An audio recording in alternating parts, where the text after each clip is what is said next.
Guys, good morning, welcome to my vlog.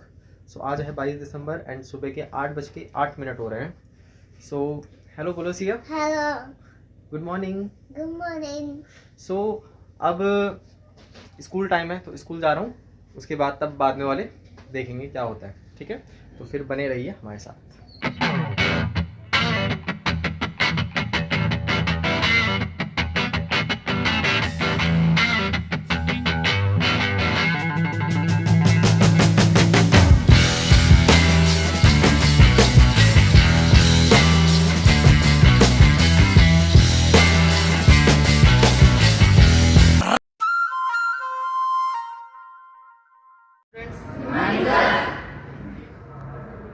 काफ़ी वक्त बाद आपके साथ बात करने का मौका मिल रहा है। आज आपके सामने वर्तमान में जो विद्यार्थी जीवन में हम सभी के लाइफ में जो एक है तो बड़ी बट हमें लगती है बहुत छोटी ऐसी समस्या को लेकर आया हूँ और उसका समाधान भी आपको अंत में बताऊंगा।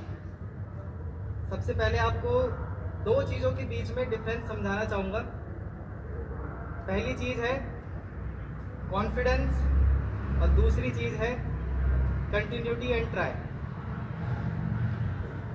आत्मविश्वास और कोशिश। एक कविता आती है, कोशिश करने वालों की कभी हार नहीं होती। सुनिए सबने, ऑब्वियसली सबने सुनी होगी, हमारे पाठ्यक्रम पर भी ये कविता है। परंतु मेरा मानना ये है कि कोशिश करने वालों की जरूरी नहीं है कि जीत ही हो अंत में। अगर मैं आपसे एक सवाल करूं कि क्या हमें कोशिश करनी चाहिए या हमें अपने ही अंदर अपने मन मस्तिष्क में आत्मविश्वास को दृढ़ता से बनाना चाहिए, तो आप किसको चुनेंगे, कोशिश को या आत्मविश्वास को? बताइए। कोशिश जरूरी है या आत्मविश्वास? एक अच्छा व्यक्तित्व बनाने के लिए, एक अच्छी पर्सनालिटी बनाने के लिए हमें ट्राई करना होगा या हमें खुद आत्मविश्वास रखना होगा? सेल्फ कॉन्फिडेंस होना चाहिए या ट्राई करते रहोगे? Self confidence. Self confidence. तो इसीलिए मैं आपको सबसे पहले यही डिफरेंस समझाना चाहता हूँ कि कोशिश और जो आत्मविश्वास होता है उसमें जमीन आसमान का अंतर है। इसी अंतर को अगर हम उदाहरणतः समझें तो अमिताभ बच्चन को सभी जानते हैं। जब वो युवा थे तो उन्हें एक रेडियो के ब्रॉडकास्टिंग चैनल से रिजेक्ट कर दिया गया था और उनका जो रीजन था रिजेक्ट होने का वो था उनकी आवाज़। और अगर वर्तमान में देखी जाए तो यदि अगर एक कॉल आ जाए वो अमिताभ बच्चन की,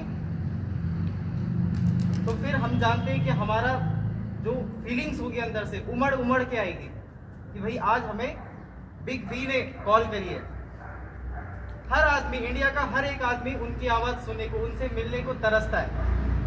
कैलाश खेर का सभी ने नाम सुना है, जिन्होंने वो गाना गाया, क्या कभी अंबर से सूर्य बिखरता है निकलता है, क्या कभी बिन बाती दीपक जलता है।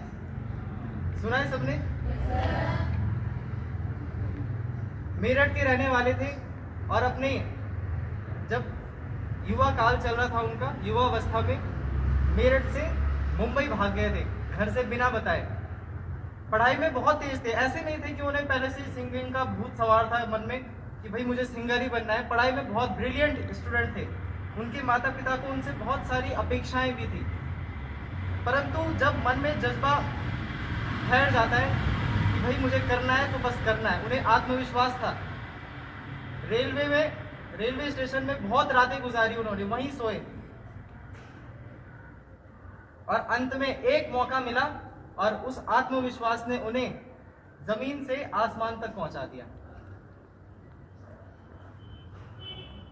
उसी तरह हमारे समाज में अभी भी वर्तमान में बहुत सारे ऐसे उदाहरण हैं जिन्होंने आत्मविश्वास की डोर को थामकर शिखर तक पहुंचा है। एक कहानी, आपको बहुत पहले की एक कहानी है जो हमारे बुजुर्ग भी सुनाया करते थे कि बहुत पहले की बात है, एक राज्य था जहां का जो शासक था वो बहुत कमजोर था, उसके पास सेनाएं भी बहुत कम थी। तो एक बार की बात है कि उसके पड़ोसी राज्य जो कि बहुत ताकतवर था, जिसमें लाखों का सैन्य बल था। वहां से राजा के वजीर ने एक युक्ति सुझाई, एक आइडिया दिया अपने राजा को कि क्यों ना हम उस कमजोर राजा के दिमाग में एक बात फिट कर दें कि जो ताकतवर राज्य है वो उस कमजोर राज्य पे आक्रमण करने वाला है आने वाले 3 दिनों में। और यही बात पुराने वाले इस छोटे राज्य में थी, वहां पर राजा तक पहुंच गई। सभी हड़बड़ाहट में घबरा गए कि भाई 3 दिन बाद हमारा राज्य का नामो निशान नहीं रहेगा, सभी की मृत्यु निकट है। तो इस समस्या से निजात पाने के लिए एक बैठक बुलाई गई। सभी मंत्रीगण वहां पे उपस्थित थे, जितने भी मिनिस्टर्स थे, वजीरों को बुलाया गया, बहुत विद्वानों को बुलाया गया। राजा ने पूछा कि बताइए ये जो समस्या आन पड़ी है इसका कोई समाधान दीजिए। सभी ने बोला कि कुछ नहीं हो सकता, हमारी 20,000 की सैन्य बल है और उनका 2 लाख से ज्यादा सैन्य बल है। एक आदमी 10 आदमियों के पीछे पड़ेगा, अगर मार भी देगा तो जरूरी नहीं वो 20,000 आदमी 10-10 आदमी मारेंगे, मृत्यु तो निश्चित है। परंतु उसी विद्वानों की जो भीड़ थी वहां पर, उसमें एक 21 साल का युवा था जिसे खुद पर और अपने आत्मबल पर बहुत भरोसा था। राजा को एक युक्ति सुझाई कि महाराज क्यों ना हम आज ही उन पर आक्रमण कर दें। तो सभी पहले उन्होंने सभी जितने भी वहां पे मंत्रीगण थे सभी ने उपहास उठाया कि भाई एक तो हम पे इतनी बड़ी मुसीबत आन पड़ी है और ये बोल रहे हैं कि आज ही आक्रमण कर दिया जाए, ना कोई तैयारी ना कोई पहले से सूचना, और दूसरे राज्य को भी नहीं पता है। तो उस विद्वान ने बोला कि भाई कोई हलवा पूरी तो बांटने नहीं जा रहे हैं कि पहले आमंत्रित करेंगे कि भाई हमारे यहाँ भंडारा बढ़ रहा है, आक्रमण करने जा रहे हैं, जितना जल्दी हो और जितना पहला आक्रमण हो वही सबसे बढ़िया है, तभी हमारे मुट्ठी में विजय हम हासिल कर पाएंगे। किया भी कुछ ऐसे ही, रातों रात सैन्य बल को सशक्त कर दिया, सबको जगा दिया कि भाई आज उस राज्य में आक्रमण करना है। सब तैयार हो गए, चले गए उस राज्य में। उस राज्य के लोग सभी हड़बड़ाहट हो गई कि रातों रात ये क्या हो गया। जहां पूरा अंधेरा होना था, जहां सब सोए थे, वहां रातों रात उजाला हो गया, मशालें जलने लगी, घोड़े चलने लगे, हाथियों की दहाड़ आने लगी। उसके बाद विद्वान ने राजा को एक और युक्ति सुनाई थी जो कि उस राज्य में पहुंचने के बाद की जानी थी। उस राजा ने दोनों राज्यों को जोड़ने वाला जो पुल था उस पर आग लगा दी और कह दिया कि भाई अब तो कोई वापस जाने का रास्ता नहीं है, या मारो या मरो। क्योंकि राजा को आत्मविश्वास था कि भाई मेरे जो 20,000 के सैनिक हैं, यदि मैं इनके मन में आत्मविश्वास का दिया जला दूं तो एक 10-10 क्या एक 50 को मारेगा। जिस तरह हमारी भारतीय सेना के जो नौजवान हैं, जो सैनिक हैं, वो मारते हैं ना, एक मरता है तो वहां 20 मरते हैं। यहाँ अगर एक जवान शहीद होता है तो वहां तो सैकड़ों होते हैं। तो उसी तरह इसके पीछे का जो रीजन है वो है आत्मविश्वास।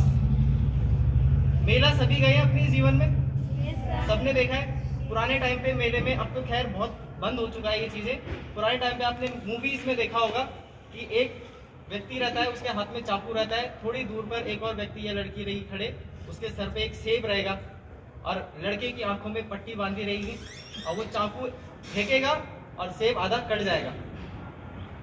तो क्या वो लड़का लड़की के कान में बोलता है कि तू वहां पर खड़े रहे, मैं कोशिश करूंगा?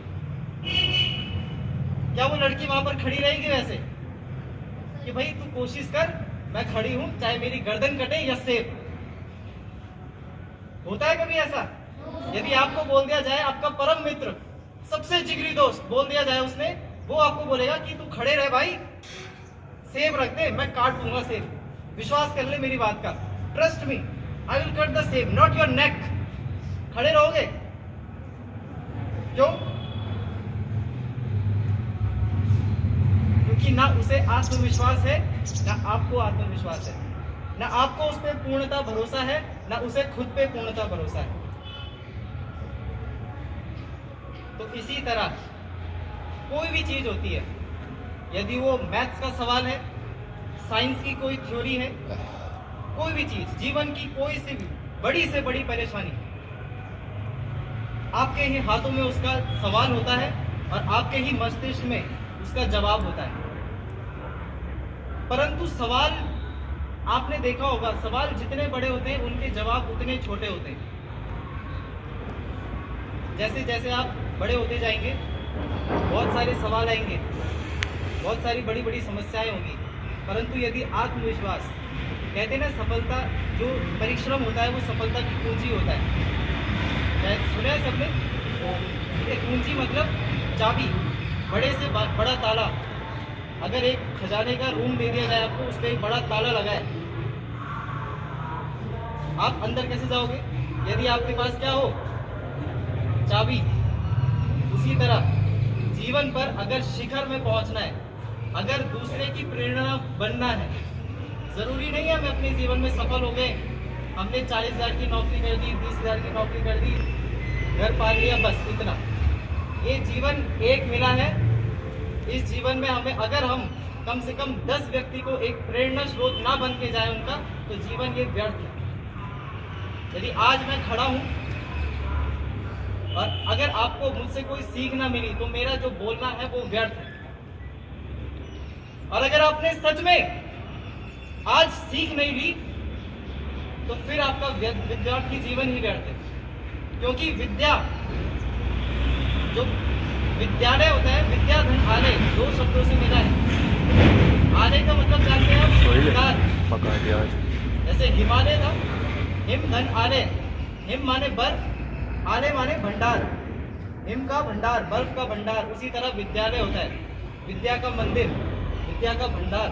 यहाँ पे हर एक सेकंड में आपको कोई ना कोई सीख मिलती है, बट सवाल है कि आप उसे किस तरह से ग्रहण करते हो, किस तरह से उसे एक्सेप्ट करते हो। जिंदगी में हमें एक पत्थर का कंकड़ भी सीख सिखा जाता है।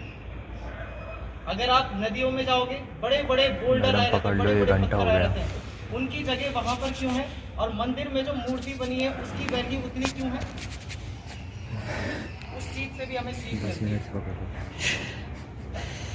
आने वाले टाइम में भी जब मौका मिलेगा आपसे रूबरू होने का, तो फिर ऐसी कुछ प्रेरणात्मक कहानियाँ और सीख आपके सामने लाते रहूँगा। परंतु लाने का मतलब यही नहीं कि आए 5 मिनट लिया, 10 मिनट लिया और फिर ख़त्म। अगर मुझे आप में कुछ इम्प्रूवमेंट दिखेगा, आप अगर खुद रहोगे कि हाँ हमें कुछ सीखने को मिला है, रोज़ जब घर जाते हैं कम से कम 1 मिनट, 24 घंटे में 1 मिनट आपसे मांग रहा हूँ, और वो अपने लिए नहीं मांग रहा हूँ, सिर्फ आपके लिए। आपका समय है, खुद को समय दो, सिर्फ 1 मिनट। रात को जब सोते हो उससे 1 मिनट पहले सोचिए कि मैंने आज जो 24 घंटे अपने जिए हैं, जो गवाए हैं मैंने, उसमें मैंने पाया क्या है। दोस्तों गुड इवनिंग। सो आज का दिन तो बहुत थकान भरा था। घर पे रिलेटिव्स भी आए थे, तो फिर लंच भी लेट में हुआ एंड इंस्टीट्यूट के लिए भी बहुत देर में पहुंचा हूँ। अभी मैं इंस्टीट्यूट से ही व्लॉग बना रहा हूँ एंड इससे पहले वाली जो क्लिप है वो आज स्कूल में असेंबली के टाइम की है। इसमें मेरी ड्यूटी थी, तो एक छोटी सी स्पीच मैंने प्रेजेंट करी थी। तो उसे ढंग से सुनिएगा और क्या पता आपको अच्छी लगे और आपके काम भी आए। सो इस व्लॉग को मैं यहीं पर एंड करूँगा क्योंकि ज़्यादा लेंथ हो जाएगी व्लॉग की। सो मिलते हैं आपसे अगले व्लॉग में, तब तक like, share and subscribe. Thank you for watching our video. और अगर आपको सब्सक्राइब करो, बाय, टाटा। ये समझ गए।